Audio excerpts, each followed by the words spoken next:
Hello guys, welcome back to Bliss Academy. My name is Kinjal.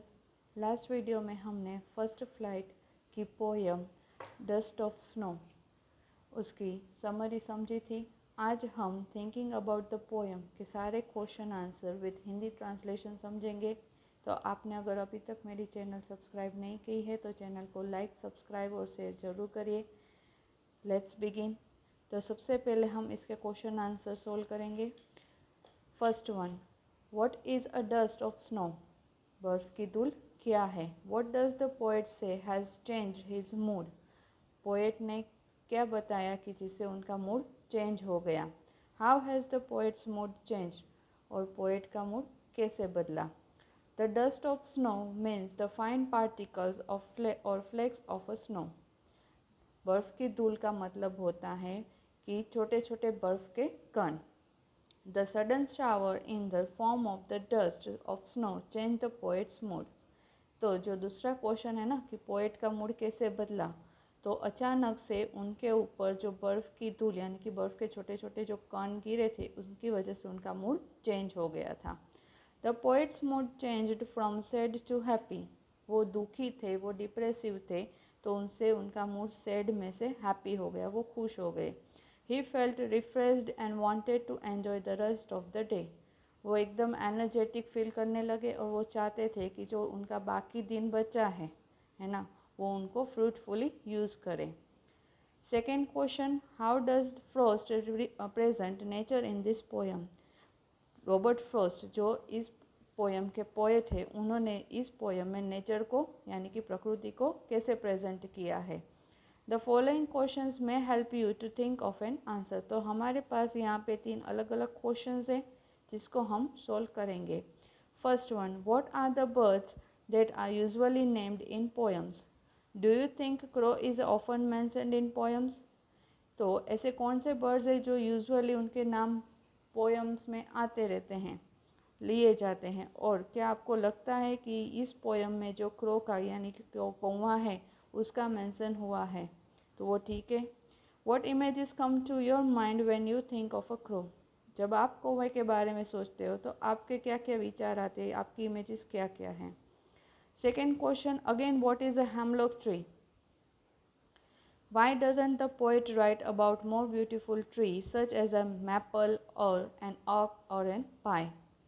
तो वापस से मतलब कि हेमलॉक ट्री क्या है? हमने पढ़ा था कि वो एक पॉइजनस प्लांट है और उसके ऊपर छोटे छोटे वाइट फ्लावर्स होते हैं। तो उसका आंसर होगा, why doesn't the poet write about more beautiful tree such as a maple or an oak or a pine? तो जो पोएट है रॉबर्ट फ्रॉस्ट, उन्होंने हेमलॉक ट्री ही क्यों रिप्रेजेंट किया है? बाकी जो अच्छे अच्छे पेड़ हैं जैसे कि मैपल, ऑक, पाइन, ये बहुत यूज़फुल होते हैं, तो उनको क्यों मेंशन नहीं किया है? Third question, what do the crow and hemlock represent, Joy और सोरो? जो क्रो और हेमलॉक ट्री हैं वो क्या रिप्रेजेंट करते हैं, खुशी या फिर दुख? What does the dust of snow that crow shakes of a hemlock tree stand for? जो डस्ट ऑफ स्नो यानी कि बर्फ़ के जो छोटे छोटे पार्टिकल्स कौवे ने हेमलॉक ट्री के ऊपर जब वो बैठा था और कवि के ऊपर डाले थे, पोएट के ऊपर डाले थे, तो उसका क्या मतलब है? तो गाइस, हम थॉरली लाइन टू लाइन ये तीनों क्वेश्चन के आंसर विथ हिंदी ट्रांसलेशन शुरू करते हैं। Let's begin. First, Robert Frost present nature in a very different manner in the poem. ज़्यादातर जो पोएम्स होती है उसमें हमारे जाने पहचाने नाम मतलब कि जो यूज़फुल होते हैं ना, बर्ड्स है, कोई भी पेड़ है, तो उनके नाम लिए जाते हैं। बट जो रॉबर्ट फ्रॉस्ट है उन्होंने अलग ही यूज़ किया है जो जनरली यूज़ नहीं होता है, जैसे कौवा और hemlock tree.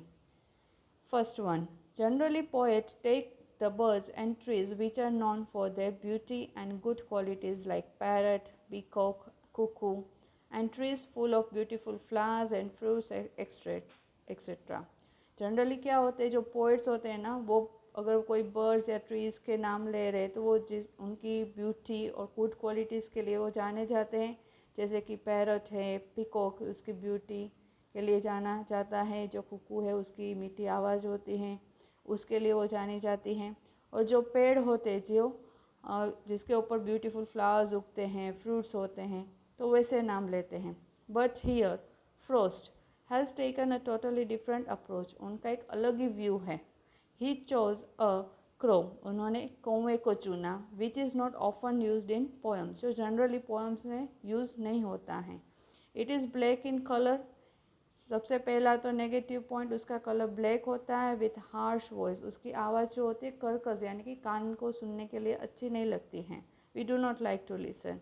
And is believed to be a symbol of bad omen, मतलब कि जब हम ऐसा सोचते हैं कि कौवा होता है तो कुछ बुरा होता है। Thinking of a crow brings very depressing and sorrowful pictures of our mind, जब हम कौवे के बारे में सोचते हैं ना तो हमारे माइंड में कैसा इमेज आता है, डिप्रेसिंग एंड सोरोफुल, मतलब कि नेगेटिव आता है। Second answer would be a hemlock tree is a poisonous plant with small white flowers. मैंने आपको क्वेश्चन समझाते ही बोला था कि जो हेमलॉक ट्री है वो एक पॉइजनस यानी कि जहरीला पौधा होता है, उसके ऊपर छोटे छोटे वाइट फ्लावर्स होते हैं। The poet didn't choose, poet कौन, रॉबर्ट फ्रोस्ट, ये आप याद रखना। Didn't choose to use an oak, maple or pine tree, ये सारे ट्रीज़ होते हैं जिसकी लकड़ियाँ ड्यूरेबल होती हैं, जो यूज़फुल होते हैं to human kind. Instead he choose the hemlock tree, तो इन सब को छोड़ के पोएट ने हेमलॉक ट्री को पसंद किया and left all the beautiful trees present in the world. Actually he did so to present his mood and feelings, क्योंकि वो अपना मूड, अपनी फीलिंग्स सबको दिखाना चाहते थे कि वो डिप्रेसिव है और सोरोफुल है। Third answer would be the crow and the hemlock tree represent sorrow and depression. जो क्रो और हेमलॉक ट्री है वो क्या रिप्रेजेंट करते हैं, दुख और depression. Felt by poet in this materialistic world, materialistic world मतलब कि जो बाहरी दिखाव की दुनिया होती है वो। The dust of snow is the symbol of, जो बर्फ़ के कण पोएट के ऊपर पड़े थे वो क्या सिम्बोलाइज करते हैं, it's is symbol of natural Joy and energy, वो एक नेचुरली जो हमें आनंद आता है, एनर्जी आती है, उसका सिंबल है। The dust of snow that crow shakes off a hemlock tree means passing through the sad and depressing moments, the poet is entering into the time full of joy and optimism. तो जब पेड़ के ऊपर, hemlock tree के ऊपर कौवा बैठा था और उसने वहाँ से जब डाली हिलाई तो जो पोएट है उनके ऊपर बर्फ़ के छोटे छोटे पार्टिकल्स गिरे थे।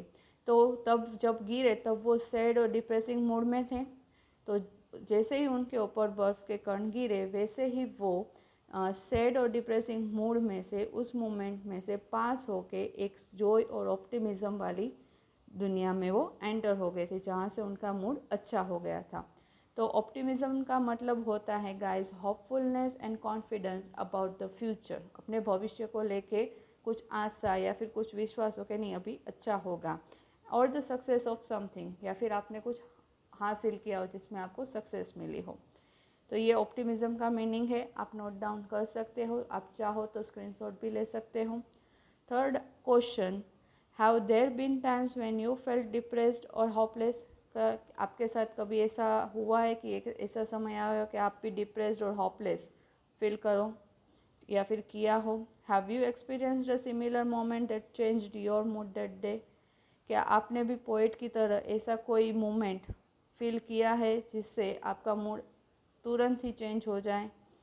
तो उसका आंसर होगा there have been innumerable times when I too have felt depressed. ऐसे काफ़ी बार होता है कि हम डिप्रेस्ड हो जाते हैं, होपलेस हो जाते हैं। Sometimes such moments were aroused by other peoples behaviour, कभी कभार ऐसा होता है कि दूसरे लोगों की वजह से हम डिप्रेस हो जाते हैं, हम होपलेस हो जाते हैं। And sometimes due to my own conduct, कभी कभार हम खुद के ही ऐसे डिसीज़न ले लेते हैं जिससे हम डिप्रेस्ड फील करते हैं। On one occasion when I was very upset, एक ऐसा हुआ था एक बार कि जब मैं बहुत अपसेट हो गई थी। I went out for a walk, और मैं वॉक के लिए बाहर निकली थी। While walking in the park I so a girl playing with a puppy, जब मैं पार्क में वॉकिंग कर रही थी तो तब मैंने देखा था कि एक लड़की है वो कुत्ते के छोटे बच्चे, यानी कि जिसे हम इंग्लिश में पपी कहते हैं, उसके साथ खेल रही थी। Embracing and feeding him. Embracing का मतलब होता है hold someone closely in one's arm, मतलब कि वो उसे बहुत प्यार से पकड़ के उसने रखा था और उसको खिला रही थी। This little Joy that they shared changed my mood या मोमेंट। तो उस क्षण में ये जब मैंने देखा तो मेरा मूड एकदम चेंज हो गया, from negative to positivity. I felt very happy for the rest of the day. बाकी जो मेरा दिन बचा था, आधा दिन मैंने जो ऐसे ही सोरोफुल और होपलेसनेस में बिताया था, वो अभी एक अच्छा मुझे हैप्पी फीलिंग दे रहा था। I also joined too and played with them. मैंने उन दोनों को ज्वाइन भी किया और उनके साथ खेला भी। तो गाइज़ ये थी हमारी पोएम डस्ट ऑफ स्नो के क्वेश्चन आंसर।